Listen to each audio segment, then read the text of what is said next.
Man, when was the last time you saw a beatdown, a brutal 8 games in a row like that? I honestly can't remember. So let's skim through that part real quick and get to the important stuff on this week's episode of Into the pit! Into the pit! Everyone get in here!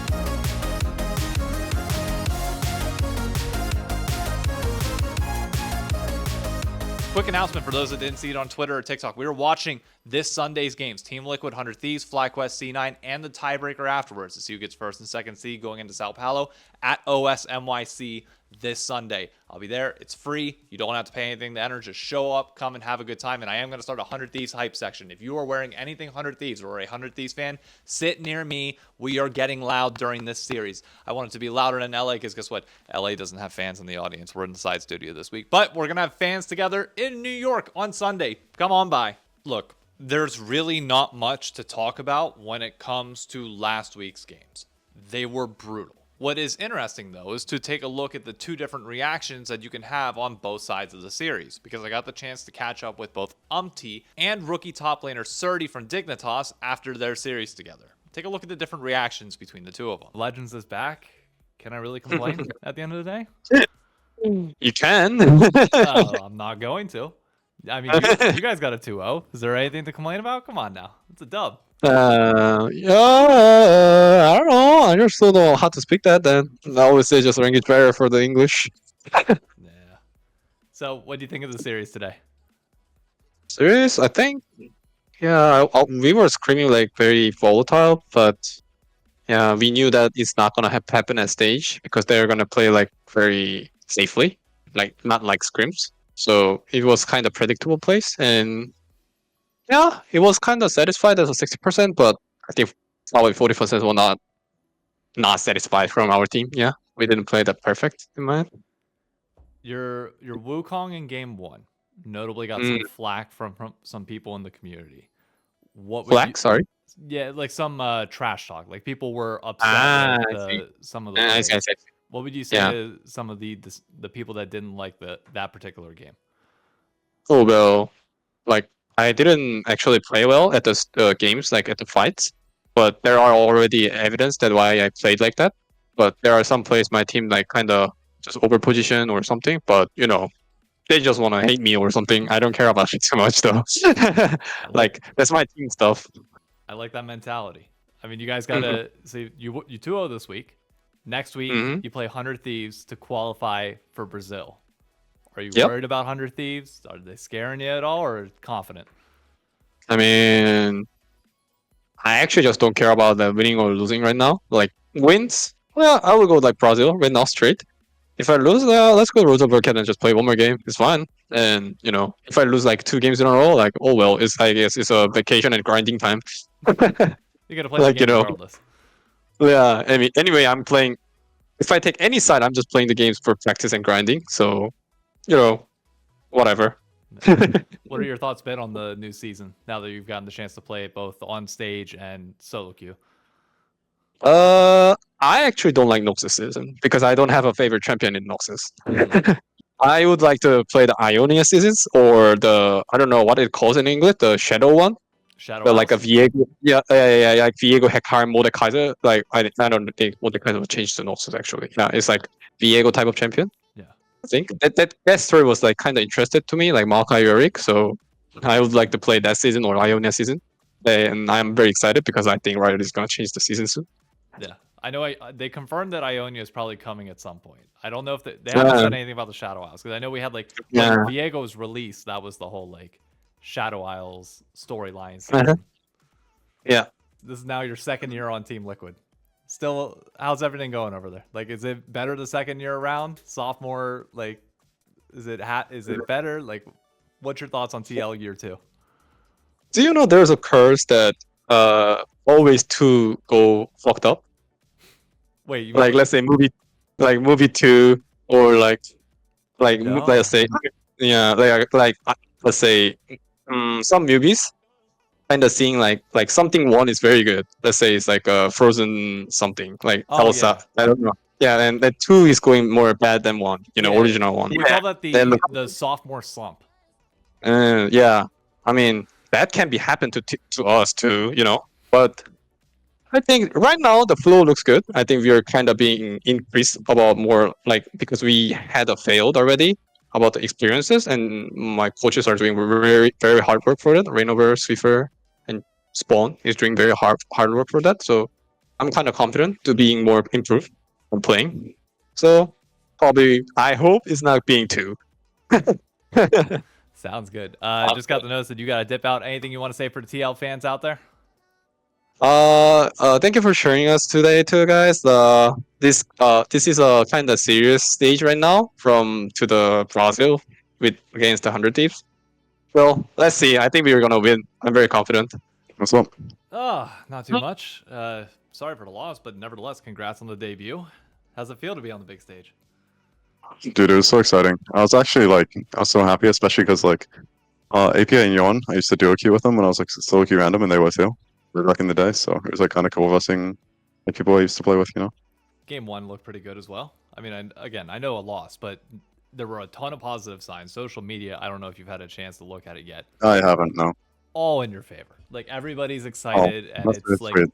a lot of positive momentum going for you to start the year. That makes me really happy. I was like kind of upset about game 1 because like 40 seconds, like you remember when they pushed to our bot tier 2? Yeah. Like 40 seconds before that happening, I said that I need cover on bot, and we didn't cover. I mean, it is what it is. But How much? I think that I think there's like a bit of a language barrier because like obviously Korean players and stuff, you know. Yeah. I think that plays into it. I think if we can like strengthen our communication and understand what each other need better, I think we'll do a lot better in the future. Now, how much practice did you get with Lyra prior to like this series? And is it confirmed that like he's with you guys through like the rest of the run for Split 1? Or is it just whenever Shaden can get everything settled? Whenever Shaden gets everything settled, so because of the investigation, things were delayed pretty heavily, like because he's Canadian, right? Visa. Yeah. And so we're waiting until he gets his visa done, and then whenever he shows up, he can play. It's fine. Okay. But we don't know when exactly that's going to happen. I heard Canadian visas are pretty fast, but not sure. Can't be slower than the US. Like anything. True. If we're the worst. And then as far as how many like days we practiced Lyra, I think we played 3-4 days of scrims with him. And we're splitting scrims between Shaden and Lyra a lot, like a week before this. But yeah, in general, we haven't gotten to practice a lot with either jungler because we've been kind of playing with both. So then, as time goes on, hopefully for next week, you guys play Disguised next week now. Best of 3. If you lose here, it's done. If you win, you go on. How you feeling about it? I mean, we were beating them in scrim, so I think it should be fine. I'm not personally like very pressed about it because I was talking to Bropo about like, because he's a pretty straight player and he's somebody I've been very close to. And I asked him, I was like, yo, what advice do you have? And he was on stream last night. He was like, just play your part as well as you can and make sure that you're doing it perfect. And then everything should fall into place. And he like made a reference to like music and how to join an orchestra, you have to get really good at the instrument you're playing. And then you join, and like you kind of just have to take that step. And I think the most important thing is focusing on myself and what I can control. Because I can always respond better to situations. In game 2, I did not have to TP top. I panicked because I knew that we had to do that. Like, I think it was a Grub or Herald fight. It was really important for the game. And so when it started to go bad, I like just panic TP'd and I was like, okay, I should just go. Try and make the best of it. But in most cases, salvaging is bad. And it's like a very good lesson for me to learn, like when there are real consequences to losing. You mentioned on pros about like the difference between solo queue, grinding to get noticed, and then obviously stepping into pro play. Is there something that's even a level above that you learned when playing your games today that just felt different from NACL, that felt different from like any other level of competition? I don't know if like my perspective on the competition changed at all. I don't think it did because I think since I grew up playing sports and stuff, I have a pretty healthy relationship with competition in general, and I take it pretty seriously. I mean, I think I come off like a pretty serious person for the most part. But I think if like, the thing that I realized the most today is these guys last year were supposed to be the best team in the league, right? Yeah. And they're one of the top 2 favorites to win the league this year. But they were making a lot of mistakes. specifically like when they were fighting. And that's not to say that we played well. We did not. We were worse. They were much better today. They deserve the win. But it is to say that as long as like you still see flaws in what your opponents are doing, it's very easy to remain motivated and like keep trying to like move forward. Because I can see it very obviously like issues that we are making and that they are making, and the fact that both of us are making mistakes gives me a lot of hope.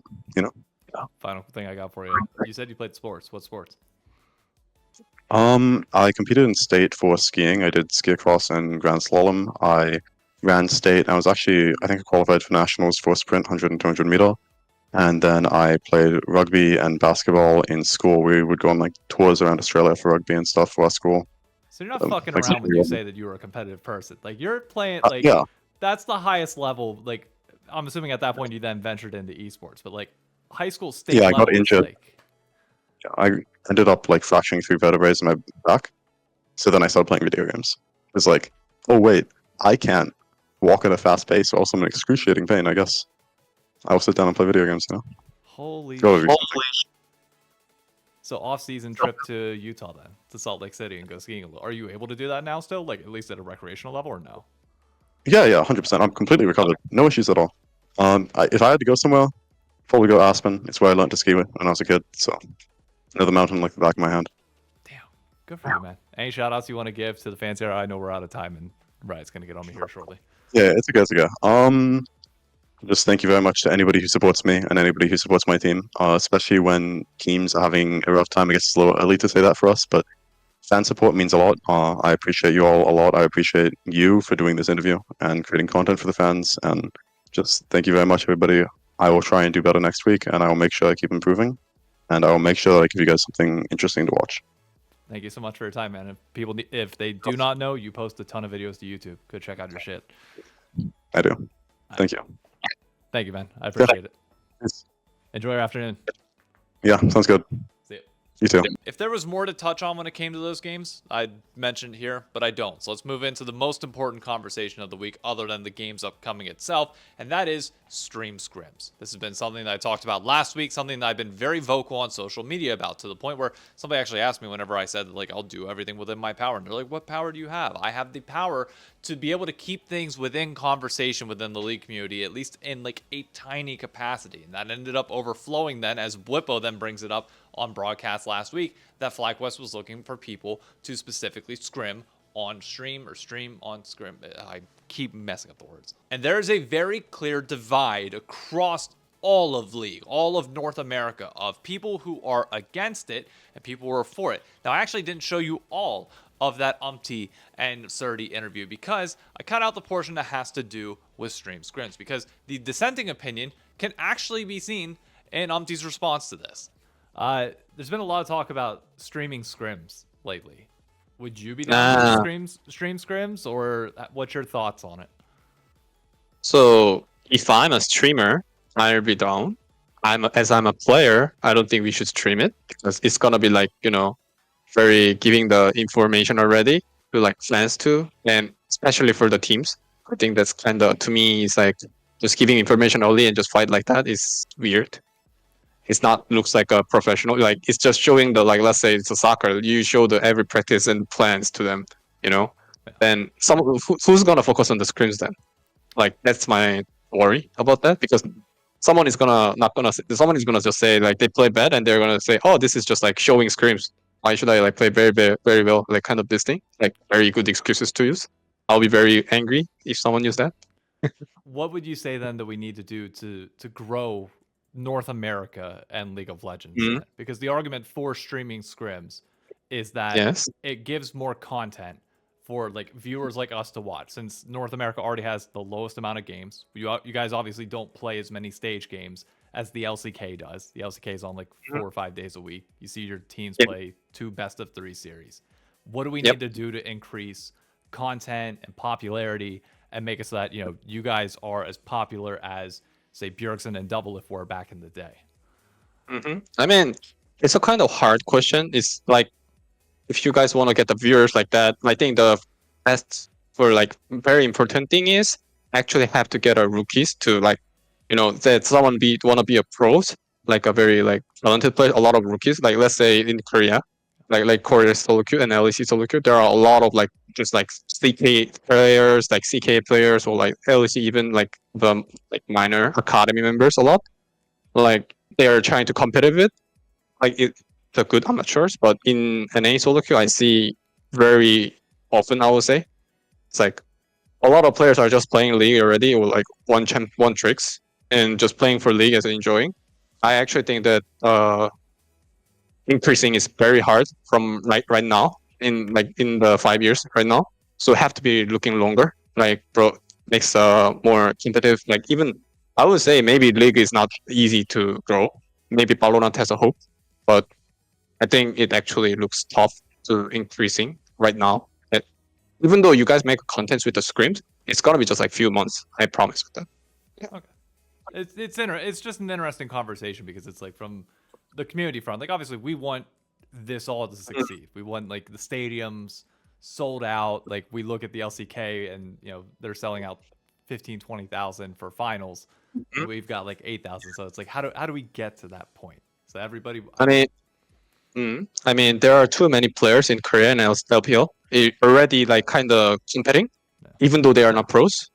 And I cannot see at the NAs they are trying to competing, like not the pro players. I'm saying the amateurs trying to be competitive player a lot. So I was working at LCK for like 8 years, right? So that's what I feel when I come in here. And maybe I came just too late. I think Core was trying to save it, like doing analysis or something. So he found some good placer, right? I think Jojo was a good example or something. So I mean, it's just a hard question. Streaming, it doesn't look like a very good like conclusion to do. I think it can get viewers, but it is not gonna make the league longer. Is my thinking. So we should try to find our other way, but finding the other way should be like probably just just seeding first and planting first, and give the water, take the time, and we hope that everyone is addicted to the league again. Is there anything you like that we do in North America better than any other region? Like what makes us like what's our advantage? What's our competitive, or whether it's lifestyle, whatever it might be? Oh well, I think actually the NAs is the mentality is actually more better than Koreans in my head. Like especially like a lot of players compared to, because they actually know how to show their emotions timing and how to decrease the emotion and they control it. Maybe it's Team Liquid thing, I don't know, but that's why I learned. That's what I learned from him. Like so because a lot of like SK players like let's say 10% or like let's say 1% players are very good at showing that, but they are the high class. And a lot of like players are not just like, oh yes boss, like this. And they actually don't show their like decisions. So they cannot improve very well faster enough like Robbie, VDD, or some players like Faker. I think that kind of thing actually NA has a learned about it, I think. But probably maybe environment, maybe not anymore like a lot of like competitive like solo queues from them. Maybe that makes like or long league right now. League is leaving for like 14 years or 15 years now, right? So maybe that make everyone tired. And you guys are the first season started, right? We started season 2, so maybe that makes sense to me. But here's the thing. UmTi and many others across North America are very concerned about competition and not revealing strategies and everything else. But they fail to realize the most important part of all this, which is we have to grow as an entertainment product. Look, Pros is an incredible podcast and probably the highlight of North American content right now. But at the end of the day, it's not big enough on itself to help push these players and push these brands. I'm not going to harp on viewership yet. That is a conversation for next week, specifically after we get through Super Sunday. But viewership so far in the first week, given the 8 beatdowns that we saw, was fairly low relative to prior year's first weeks. So what do we have to be doing to try and help counterbalance that? Well, we have to put out as much content as humanly possible and market players from Monday through Friday. Because unlike the LCK, we don't have a ton of games. We don't have anything else going on during the week. And while yes, individual player streams are nice and they are something, they're better than nothing by all means, more people in North America want the return of our roots, which were stream scrims, the ability to see these 5 people interact with each other in their naturally competitive setting, in the same way that Los Ratones is doing on their side. Granted, they are tier 2, they are not tier 1, competing for international tournaments. But that doesn't matter. All that matters is growing a brand, and that is something that Srtty specifically gets to the core. You mentioned Blippo I kind of want to circle back to some of the comments that he's made over like the last few days. Not sure if you've heard Yep. about like stream scrims, Mhm. all that. Wanted to let you get your opinion out there on whether should you be streaming scrims. If not, what should we be doing different to try and help grow the league? Because the truth is, we do need to get viewership up. We do need to Yeah. make you guys I'm into with the you. superstars that Bjergsen and Doublelift were. So like, how Yeah. do we get there? I'm not sure. I'm doing as much of my part as I can. Like I've said yes to every single content piece I can do. And I will continue saying yes to every single content piece I can do, whether it's external, whether it's internal, whether it's like a small journalist with like 40 followers messaging me on Twitter. I respond and I answer their questions and I let them create content. I think that I owe a service to the fans and to the people who built up the scene. Like I'm new to the scene, right? And LCS was not created just by the people who are playing and the coaching staff and the management. It wouldn't exist without fans. And I have a lot of respect for all the like time and passion they have put into the scene. And so I always try and do my best to like give back. Like I respond to every little DM. I remember I was actually talking to one of my teammates and he was like, "Who are you messaging?" And I was like, "Oh, this guy just randomly messaged me on Twitter." And it's like, "Wait, you responded to that?" And I was like, "Yeah, of course I do." But yeah, I think that if every player just has the mindset of trying to make things interesting for the people who are watching, like in any way that they can. I know that our games were like really pathetic today. I personally wouldn't have enjoyed watching it, but I'm still going to do my best to try and make it like engaging, you know. I And I mean, think that if everybody does that, it helps. I think you're putting yourself down a little bit there because that series, at least your guys' series, was probably the best of any of the 2-0s. Like objectively speaking, like taking my bias for like the team that I like aside, like it was probably the most entertaining because it felt like it was the closest to an upset happening out of any of them. So don't put yourself down too much on that front. I mean, if that's like the closest to an upset happening, that's kind of sad because like low key we got stomped. If we got better, we could have won 100%. But you guys have more signs though. Like you said, like the weaknesses were more there and more visible than any other series. Yeah. Like maybe you could make the case for like Cloud9 kind of faltering with a lead a little bit. Nah, that was a stomp. There was nothing to be had in that series. Yep. Absolutely nothing. 100 Thieves, other than like the early level 1 mess up, like it didn't feel like mid game, late game was really all that close. Yeah. You guys at least had fought back, it felt like. I mean, through every single second in that game, like every single person on our team was trying their best. I know that. Like there was a certain point in game where, like I was talking with like I wasn't telling we were straight up just having a conversation in game, and we're like, okay, what can we do to fix this? It's like when you don't stop fighting until it's actually done, you know. That's why I didn't just like base after like him. So like Core chased me up, you know, on Pantheon. I fought him because like, I mean, if I don't kill him there and reset and do something, nothing changes. I might as well flip it. I like that mentality. Stream scrims, yay or nay? Sorry, I've got to circle back to that one. I'm totally down. I actually spoke to Fly's GM and Brippo about it. I said I'm down. I have nothing to lose. We are the underdogs. They have everything to lose. I don't see anything bad coming of it. Like, if I play bad, I play bad. Like, okay, congrats. If I play bad in scrims, I'm probably going to play bad on stage, and then I won't have a career anyways, you know? If you play bad, because it's a performance-based industry. So, I would much rather, like, scrims and, like, help build brand and stuff like that. Give more entertainment to the fans, and, like, keep playing. I know some people, like, in my team and on other teams, they don't agree with that because I think there are certain downsides. I understand there are certain downsides, but at the end of the day, I think that we probably have more to gain than lose. I think that Fly has more to lose than us because, not gonna lie, they're a little better at the game than we are right now. I mean, as expected, and so obviously, like what they are doing is more, I guess, valuable for other teams. So yes, I will keep pushing for stream scrims. I will do what I can, raise my voice for it, and keep it in community conversations until we start to see teams either stream their scrims or come up with an alternative solution that allows people to put out more content Monday to Friday that actually connects and starts developing a fandom that then bleeds into viewership as a whole. Because we all need to do our part in growing this league. Players, teams, orgs, fans, content creators, everybody has a part to play in getting North America back on the scale of relevancy for global League of Legends. We are the smallest of the 4 regions. We're even smaller than our southern counterparts, and we have to grow this. And a lot of that comes on the back in North America of content. Streaming scrims would go a long way. But enough about that. Let's get to the week of games that is probably going to be the single most important that we've seen in a while from a viewership point of view, obviously, but we have two insane matchups on Sunday, two elimination matchups on Saturday that will determine the fate of a whole bunch of people this season. Saturday might seem like a snoozer given that all these teams got the crap beat out of them the week prior, but when you look at the individual series, Lion versus Shopify is no pushover at all. Yes, they might be lower in the standings, but the two of these teams are close and they're facing for a chance to play the loser of Team Liquid 100 Thieves, which is, for upset point, probably the most beatable matchup. Palafox did not look good for Shopify at all. Fudge was late to every single fight that they had. And while yes, they're still playing with Zazel instead of Seos, I still expected more from Shopify than the clear lack of cohesion that they had. For Lion, apparently they were only scrimming for like 3 days prior to this. So in theory, their ceiling goes up even more. Do I still have Shopify winning this series?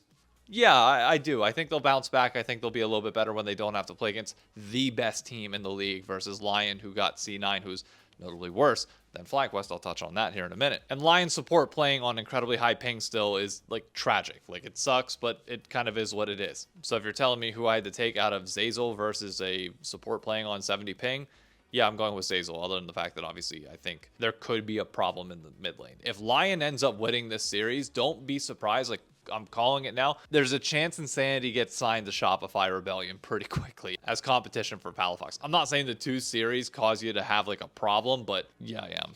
2 series is enough for me to say that you've got a problem and you learned nothing from last year. On the other side, Dignitas versus DSG is actually going to be incredibly close because Shaden is now back. His visa has been cleared after the investigation, which Riot cleared him of wrongdoing in solo queue. And honestly, I think it makes a massive difference in this series because Srtty and Lyra were not on the same page. Well, not Srtty actually, quite frankly, played well in that game 1. Game 2, the whole team just kind of collapsed. And it's not like I have faith in Dignitas to do like incredibly well beyond this. I think the bot side is definitely a little bit iffy, but you're no longer going against like a top team. You're going against Disguised, who Scary Jerry did not look great in his debut. Do I expect him to be that absent in this series? No. I think he'll be able to step up. But Abadage notably did not look great for Disguised. Part of that could have been Quid. We don't know. But I will say the bright spot for Disguised is that Castle put the absolute beatdown on Sniper.